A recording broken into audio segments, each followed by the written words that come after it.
잠언 6장 25절부터 7절까지 35절까지 읽어보겠습니다. 잠언 6장 25절입니다. 내 마음에 그 여자의 아름다움을 탐내지 말고 그 여자의 눈길에 매혹당하지 마라.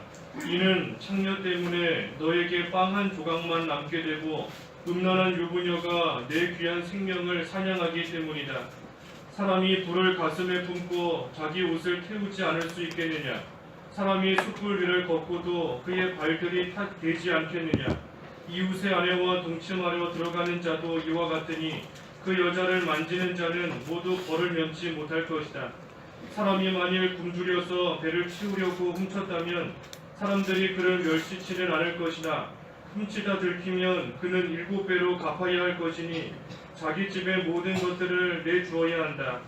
간음하는 자는 지각이 없는 사람이니 그것을 행하는 자는 자신의 영혼을 파멸시키는 자이다. 그는 상처와 수치를 얻게 되고 그의 부끄러움을 씻을 수 없을 것이다. 이는 남편이 질투에 불타서 복수하는 날에 용서치 않을 것이며 그는 어떤 보상도 마다하고 많은 선물을 줄지라도 받으려 하지 않을 것이다. 제목은 음행에 대한 경고입니다. 음행에 대한 경고. 음행에 대해서 하나님께서 경고하시는 내용입니다. 25절에 내 마음에 그 여자의 아름다움을 탐내지 말고 그 여자의 눈길에 매혹당하지 마라 하였습니다. 이 마음으로 여자 보며 아름답다고 해서 탐내거나 또 매혹당하는 그러한 가운데 빠지지 마라 하였습니다.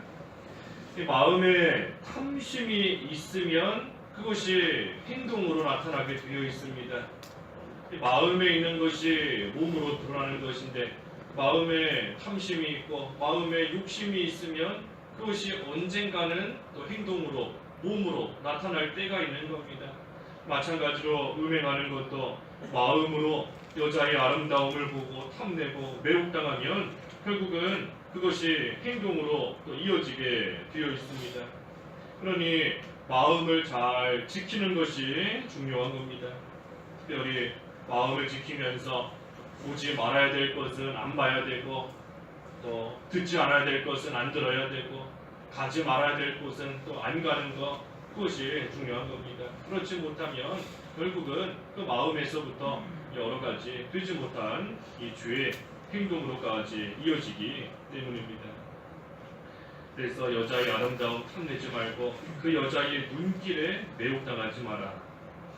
그렇지 않으면 26절에 이는 창녀 때문에 너에게 빵 한 조각만 남게 되고 음란한 유부녀가 내 귀한 생명을 사냥하기 때문이다. 이 마음을 지키지 못해서 그것이 행동으로까지 죄로 이어지게 되면 결국은 쫄딱 망한다는 겁니다. 쫄딱 망해요. 빵 한 조각만 남게 된다 했습니다. 빵 한 조각만 남게 된다. 이 모든 거 다 잃어버리고 이 목숨만 겨우 부지하는 겁니다. 고린도전서에 또 보면 음행죄 지으면 결국은 불 가운데 받은 이 구원과 같다. 몸을 쫄딱 망하고 예수님은 믿었으니 그저 구원만 받는 겁니다. 음녀에게 빠져서 죄 지으면 결국은 다 망하고 빵 한 조각만 남는 것처럼 간신히 또 목숨만 부지할 수 있게 망하게 되는 겁니다. 물질도 다 잃어버리고 생명도 내 귀한 생명을 사냥하기 때문이다. 이 육신의 생명도 허반 죽는 것 같지 또 실제로 육신의 생명 죽는 일도 있고 뭐가 됐든 망하는 겁니다. 다 망하는 거예요. 그러니 이러한 음행죄에 빠지지 않아야 되는데 특별히 육신적인 음행뿐만이 아니라 영적인 음행죄에 빠지면 안 된다 그랬습니다. 영적인 간음. 세상과 짝하는 것이 영적으로 간음하는 것이고 음행하는 것이다 그랬는데 우리가 이 세상과 짝한다는 것, 세상에 빠져서 영적으로 간음죄를 짓는다는 것, 그것이 나에게 무슨 의미일까 우리가 잘 생각해야 됩니다. 세상과 짝한다는 게 뭘까? 세상에 빠지는 게 뭘까? 내가 그러한 가운데 빠져 있지는 않은가? 우리가 잘 또 돌아봐야 됩니다. 주일 다 어기고 여기저기 다니는 거, 이 세상에 빠진 겁니다. 영적으로 가늠하는 거예요. 육신적으로는 하지 않았다 할지라도 이미 영적으로 가늠하는 겁니다. 주일 어기고 나가는 거. 세상 TV, 영화, 문화에 푹 빠져서 보통 성경도 읽지 않는다. 이미 다 가늠한 겁니다. 세상과 가늠하는 것이고, 요즘에 여기저기 맛있는 음식점들 찾아다니면서 맛있는 음식 먹는다. 하지만 영적인 양식에 대해서는 등한시하고 소홀히 한다. 이거 역시 다 세상과 짝하고 가늠하고 나아가는 겁니다. 그래서 우리가 세상과 짝하는 것이 하나님을 떠나 영적으로 가늠하는 것이다, 막연하게만 생각하지 말고 우리의 생활 속에서, 내 삶 속에서 내가 그러한 가운데 빠져 있지는 않은지 우리가 늘 우리 자신을 점검하고 돌아봐야 됩니다. 그래서 몸으로도 마음으로도 영적으로도 영으로도 하나님을 떠나서 음행하는, 가늠하는 그러한 죄 가운데 우리가 빠지지 않아야지. 그러지 않으면 생명도 위험한 것이고, 또 살아있다 할지라도 겨우 빵 한 조각만 남게 된다. 빵 한 조각만 불 가운데서 구원받는 것 같이 비참하게 되는 겁니다. 27절에도 27절, 사람이 불을 가슴에 품고 자기 옷을 태우지 않을 수 있겠느냐? 사람이 숯불 위를 걷고도 그의 발들이 되지 않겠느냐? 29절, 이웃의 아내와 동침하러 들어가는 자도 이와 같으니 그 여자를 만지는 자는 모두 벌을 면치 못할 것이다. 가슴에 불을 품고 있는데 다 타버리는 것이 당연합니다. 또 그 불 위를, 숯불 위를 걷는데 그 불에 다 대고 타는 것이 또 이것도 지극히 당연한 결과인 겁니다. 이 음행하는 자가 이와 같다. 자기의 모든 것이 다 타버리는 겁니다. 불을 가슴에 품고 있는 것이고, 숯불 위를 걷는 것 같아서 모든 것이 다 타서 없어지고, 또 그 가운데 불 가운데 되어버리고 타게 되는 그러한 고통을 또 다 당하게 되는 겁니다. 그래서 음행죄에는 반드시 이 고통이 따라오게 되어 있어요. 고통이 따라옵니다. 육신적인 고통이 따라올 때도 있고, 여러 가지 경제적으로나 질병으로나 여러 가지 모양으로 고통이 반드시 따라오는 겁니다. 왜? 숯불 위를 걷는 거기 때문에, 가슴에 불을 품고 있는 거기 때문입니다. 특별히 29절에 그 여자를 만지는 자는 모두 벌을 면치 못할 것이다.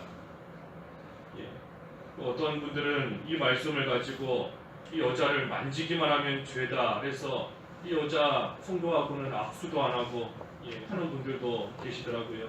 여자를 만지기만 하면 죄가 된다.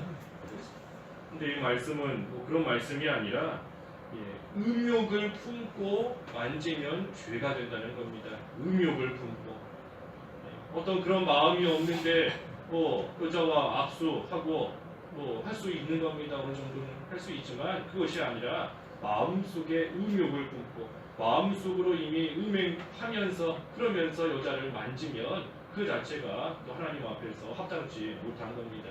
다시 말하면 실제 몸으로 음행죄 짓지 않았다 할지라도 마음으로 죄 짓는 것, 마음의 음행을 품는 것, 마음으로 그런 생각하는 것, 그 자체가 이미 하나님 앞에 큰 죄가 된다 하는 그러한 의미인 겁니다.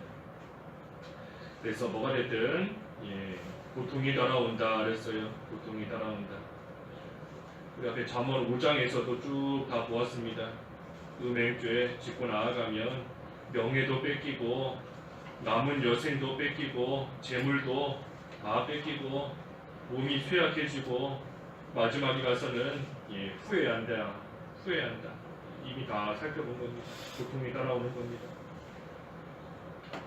30절에 사람이 만일 굶주려서 배를 채우려고 훔쳤다면 사람들이 그를 멸시치는 않을 것이나 훔치다 들키면 그는 7배로 갚아야 할 것이니 자기 집의 모든 것들을 내주어야 한다. 가늠하는 자는 지각이 없는 사람이니 그것을 행하는 자는 자신의 영혼을 파멸시키는 자이다. 배가 고파서 먹을 것을 훔쳤다. 그럴지라도 부끄러움을 느낍니다. 비록 다른 사람들이 저 사람 그럴 수밖에 없었다 하고 이해를 해줘서 멸시치는 않는다 할지라도 이 스스로 부끄럽고 수치스러운 겁니다. 내가 어쩌다가 이런 지경에까지 이르게 되었을까? 내가 어쩌다가 먹을 것이 없어서 남의 음식을 훔치는 이러한 비참한 가운데까지 빠지게 되었는가? 다른 사람들은 멸시치 않고 이해한다 할지라도 스스로 부끄럽고 스스로 창피하고 수치스러운 겁니다. 그런데 어찌됐든 그렇게 남의 것을 굶주려서 훔쳤다 할지라도 그것을 들키면 7배로 갚아야 한다. 이 몇 배나 그것을 배상하고 갚아줘야 되는 것인데 하물며 가늠하여서 남의 아내를 훔치고 남의 남편을 훔쳤다 하면 그것은 참으로 큰 수치와 부끄러움을 당할 수밖에 없다는 겁니다. 이 가늠하는 거 남의 아내, 남의 남편을 훔치는 것과 똑같습니다. 남의 사람을 훔치는 거예요. 내 거가 아닌데 남의 남편이고 남의 아내인데 내가 훔치는 겁니다. 그러니 그것에 대해서 참으로 큰 수치와 또 파멸 31절에 자기 집의 모든 것을 내주어야 한다 그랬는데 큰 파멸 당하는 겁니다. 그렇기 때문에 조금 전에 32절에 지각이 없는 사람이다. 지각이 없고 미련하다 하는 겁니다. 미련하다. 왜 미련한가? 애초에 그런 죄 짓지 않았다면 모든 거 다 지킬 수 있는데 명예도 지킬 수 있고 재산도 가족도 자기 육신의 건강도 모든 것을 지킬 수 있는데 죄 안 지었다면 하지만 죄 지음으로써 가늠함으로써 그 모든 것을 다 잃어버리고 고통 가운데 빠지고 자기 영혼을 파멸시키고 하게 되니 어리석은 겁니다. 어리석은 거예요. 그래서 33절에도 그는 상처와 수치를 얻게 되고 그의 부끄러움을 씻을 수 없을 것이다. 여기 상처와 수치를 얻게 된다 그랬지 않습니까? 얻게 된다. 우리 전에 성경에는 받는다 그랬는데 얻게 된다, 받는다. 얻게 되는 겁니다. 전에는 없었는데 생긴 거예요. 상처와 수치가 이전에는 없었지만 이제는 없는 것을 얻게 되었으니 이제는 생기게 된 겁니다. 그러니 상처도 생기고 수치도 생기고 씻을 수 없는 부끄러움도 생긴 겁니다. 그래서 미련한 것이다. 지각이 없는 것이다. 우리 잠언 6장에 통해서 이 미련한 사람들이 어떠한 사람들인가 하는 거 우리가 쭉 보았습니다. 어떤 사람들이 미련하고 어떤 사람이 지각 없고 어리석은 자인가 쭉 보았어요. 앞에 1절에서 5절까지는 그 물질 문제를 바로하지 못하는 자가 미련한 것이다. 물질 문제 바로하지 못하는 자가 어리석은 거고 또 6절 이하에는 게으른 자가 미련한 것이다. 게으른 자. 또 쭉 내려가서 12절부터는 하나님께서 미워하시는 일을 하는 자들이 또 어리석은 거다. 하나님이 싫어하시는 일, 미워하시는 일이 17가지가 있는데 그것을 하나님이 다 알려주셨음에도 행하고 나아가는 자가 미련한 것이다. 그것도 보았고 또 지난 시간에 20절부터는 하나님의 말씀을 마음에 새기지 않는 자가 어리석은 것이다. 하나님의 말씀을 마음에 새기지 않고 그대로 행하지 않고 나아가는 자, 그런 자가 어리석은 것이다. 그리고 오늘은 마지막으로 이 음행하면서 가늠하는 자가 어리석고 미련한 것이다. 그래서 우리가 지혜롭게 살아야 되는데 참으로 누가 미련하고 누가 어리석은가 하는 것을 이 6장의 말씀을 통해서 여러 가지 쭉 가르쳐 주신 겁니다. 그래서 오늘은 마지막으로 이 음행에 대해서 가르쳐 주시는 거예요. 음행하면 반드시 망하기 때문에, 파멸하기 때문에, 부끄러움을 당하기 때문에 지각이 없고 어리석은 것이다. 그 가운데 빠지지 말라는 겁니다. 그래서 마지막 34절과 35절에 이는 남편이 질투에 불타서 복수하는 날에 용서치 않을 것이며 그는 어떤 보상도 마다하고 많은 선물을 줄지라도 받으려 하지 않을 것이다.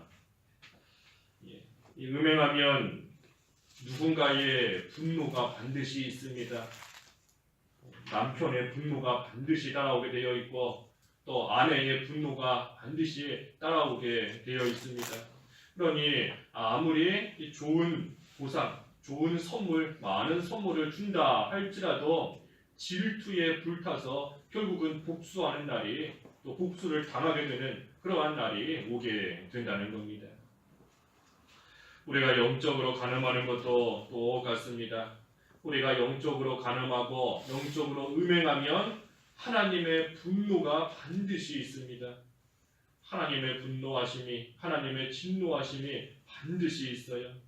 그렇기 때문에 하나님께서 결코 용서치 않으시고 내버려 두시지 않으시는 그러한 일이 반드시 오게 되어 있고, 그렇기 때문에 부끄러움과 수치와 파멸을 당하는 겁니다.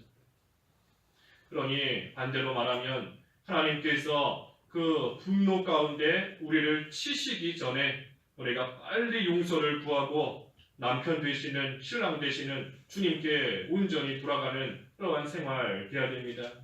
유다 백성은 영적으로 간음하고 육신적으로 간음하고 그때 주님께 돌아간다 했지만 거짓으로 돌아왔기 때문에 하나님께 책망을 받았어요.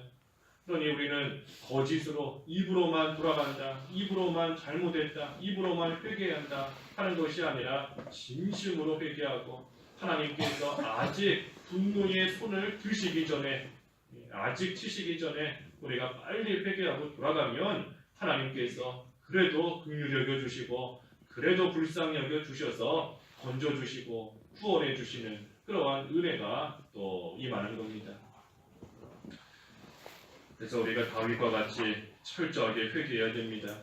기회가 지나가면 아무리 많은 선물을 드린다, 아무리 재물을 많이 바치고 아무리 헌금 많이 하고 아무리 이것저것 많이 한다 할지라도 회개하지 않으면 그 모든 거 하나님 앞에 다 소용없습니다. 소용없어요. 하나님의 많은 선물을 바라시는 것이 아니라 우리 자신을 바라시는 건데, 우리를 바치기를 바라시는 건데, 우리가 다윗과 같이 철저하게, 다윗도 간음죄 지었지만 하나님 앞에 간절히 회개하니 하나님께서 긍휼히 여기시고 건져주셨지 않습니까? 그뿐만이 아니라 오히려 내 마음에 합한 자이다 하며 인정해 주시는 자리에까지 이르게 된 겁니다. 그러니 우리도 참으로 하나님 앞에 회개할 바 천천히 회개하고 나아가야 됩니다. 그리고 이제는 이 같은 미련하고 어리석은 가운데 빠지지 않아야 됩니다. 그러기 위해서 뭐 해야 되는가? 우리 지난 시간에 살펴본 것처럼 하나님의 말씀을 마음에 잘 새기는 생활 해야 됩니다. 하나님 말씀을 마음에 잘 새기는 생활. 그러면 우리 24절에서 보았지 않습니까? 24절에 이것이 너를 악한 여자로부터 외간 여인의 유혹하는 혀로부터 지켜준다. 하나님 말씀을 마음에 잘 새기고 그대로 행하면 아무리 악한 여자가 외간 여인이 유혹하면서 음행죄 짓게 한다, 또 마귀가 우리로 하여금 영적인 음행 또 짓게 만든다 하는 그러한 일이 있을지라도 우리를 지켜준다. 하나님이 지켜주신다는 겁니다. 그러니 우리가 회개할 바 회개하고 이제는 우리 마음을 잘 지키되 특별히 우리 마음속에 하나님의 말씀을 잘 새기는 생활, 그 말씀대로 행하는 생활이 돼서 하나님께서 우리를 끝까지 지켜주시는 가운데 이 음행죄에 우리가 특별히 빠지지 않도록 몸으로, 마음으로, 영으로 음행하지 않도록 특별히 조심하는 저희들이 다 되어야 되겠습니다. 기도하겠습니다. 하나님 아버지, 음행죄에 대해서 하나님께서 말씀을 통해 다시 한번 경고해 주셨사오니 하나님 저희들 이 음행하다가 참으로 파멸 가운데 또 큰 수치와 부끄러움 가운데 빠지는 그러한 어리석은 생활 되지 않게 하여 주시옵소서. 피할 것을 피하고 특별히 우리 마음을 잘 지키되 하나님의 말씀을 마음에 새기고 그대로 행하는 생활이 되어서 하나님께서 말씀을 통해 우리들을 지켜주시는 그러한 은혜 가운데 참으로 하나님과 동행하는 귀한 삶이 될 수 있도록 은혜를 베풀어 주시옵소서. 오늘 거룩한 주일이오니 하나님 홀로 영광 받아 주시옵시고 저희들을 하나님만을 높이고 하나님을 찬양하며 각자의 위치에서 맡겨주신 모든 일들 우리 주님이 주시는 능력과 지혜를 힘입어 오늘 하루도 잘 감당할 수 있게 하여 주시옵소서. 육신적으로 질병 가운데 있는 성도들 긍휼히 여겨 주시옵시고 또 몸은 멀쩡하지만 이 마음으로 고통당하고 여러 가지 심적으로 큰 어려움과 혼란 가운데 처해 있는 그러한 성도들 또 하나님께서 어루만져 주시옵시고 모든 주님의 택한 백성들이 하나님 앞에 기쁨으로 뛰어나와 함께 예배할 수 있도록 하나님께서 은혜를 내려 주시옵소서. 한 영혼도 거저왔다 거저가지 않게 해 주시옵시고 하나님 주시는 영의 양식으로 힘을 내어서 한 주간도 승리할 수 있도록 하나님이 은혜 베풀어 주시는 오늘 귀한 하루 되게 하여 주시옵소서. 예수님의 이름으로 기도하옵나이다. 아멘.